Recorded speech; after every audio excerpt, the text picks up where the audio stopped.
Hello বন্ধুরা, আমি Sujata simple লাইফস্টাইলে তোমাদের আরেকবার স্বাগত। তো আগের ব্লগে তো দেখেইছো, বাপের বাড়ি গেলাম, বললাম ছাদ ঢালাই। তো ছাদ ঢালাই শুরু হয়ে গেছে, এদিকে রান্না বান্না চলছে মুড়ি খাওয়ার জন্য। তো চলো তোমাদেরকে দেখাই। এই হচ্ছে আমার ভাই, কাজ করে করে কি অবস্থা দেখো, বাড়ির মালিক, কাজ করতে তো হবেই। এই দেখো, চুল টুল কিচ্ছু কাটতে পারেনি, পাগলের মতো হয়ে গেছে আমার ভাইটা। তো এদিকে ঢালাই শুরু হয়ে গেছে, ঢালাই চলছে এখন। এই হচ্ছে আমাদের বাড়ি, এটা হচ্ছে মানে সাইডের দিক, আর সামনের দিকটা এখন যেখানে আমরা ঘর করে আছি ওটা পরে, ওটা ভাঙলে ওইদিকে তখন মানে দরজা করা হবে। তো চলো তোমাদেরকে দেখাই ছাদটা ঘুরিয়ে।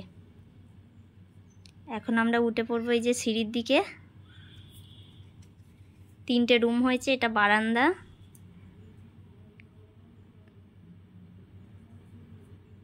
চলো যাওয়া যাক ছাদে। এই সিঁড়িটা হবে লাস্টে, ছাদ ঢালাইয়ের পর এই সিঁড়িটা হবে। তো একদিক এখন হয়েছে, এই সবে শুরু হলো।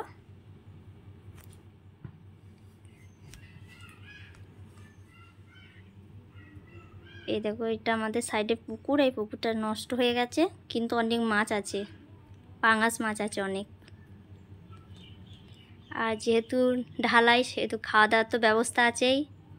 আমার মানে আমাদের বাড়ি 4টে বাড়ির সব আছে, তারপরে মিস্ত্রিরা খাবে, পাড়ার লোকজনকেও আমার বাবা মানে নেমন্তন্ন করেছে এদিকে, সেই জন্য রান্না বান্নার জন্য কাটাকুটি চলছে।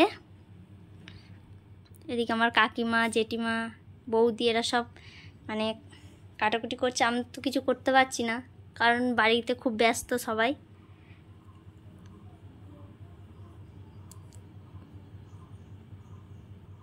এইদিকে ভাত বসিয়ে দিয়েছে, এখন সবার ঘর বাড়ি ভাঙা, কারণ সব ঘর হচ্ছে এখন।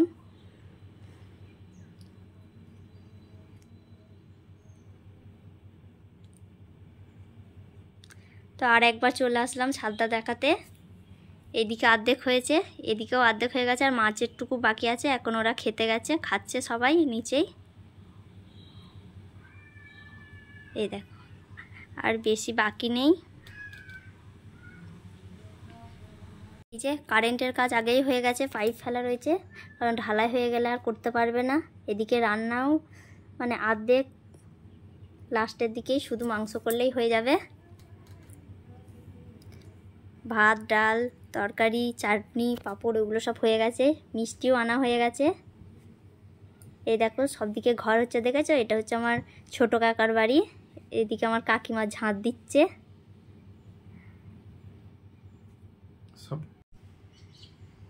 এই দেখো, এখন হচ্ছে মাংস রান্না। তো আমি কি রান্না করছি? না, রান্না করছিল আমার বর, আমি খুন্তি নাড়ছি শুধু ভিডিওর জন্য, আর কিচ্ছু না।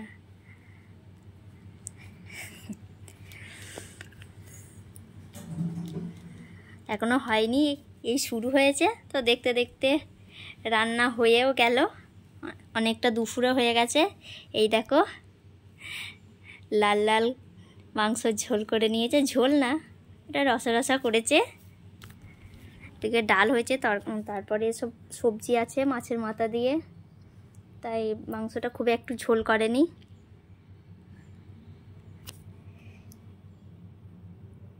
এই দেখো কেমন লাগছে জানিও।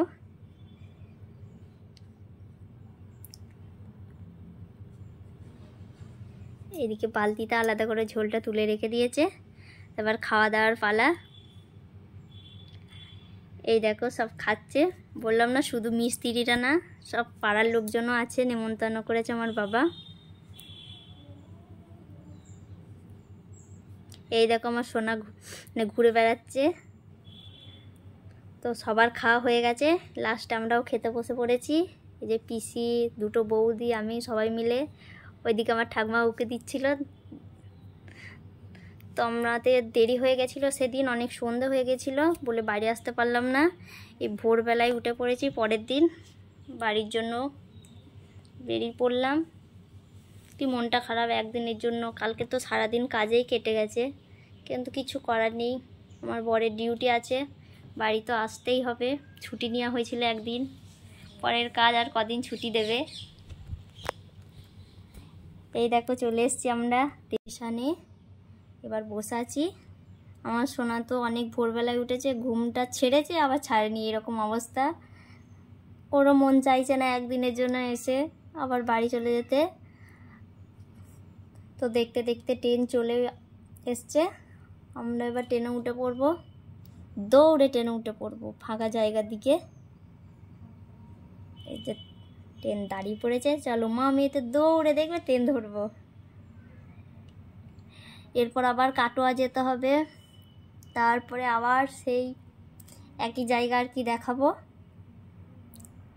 তো আমি এখানেই ব্লগটা শেষ করব, কেমন লাগলো জানিও।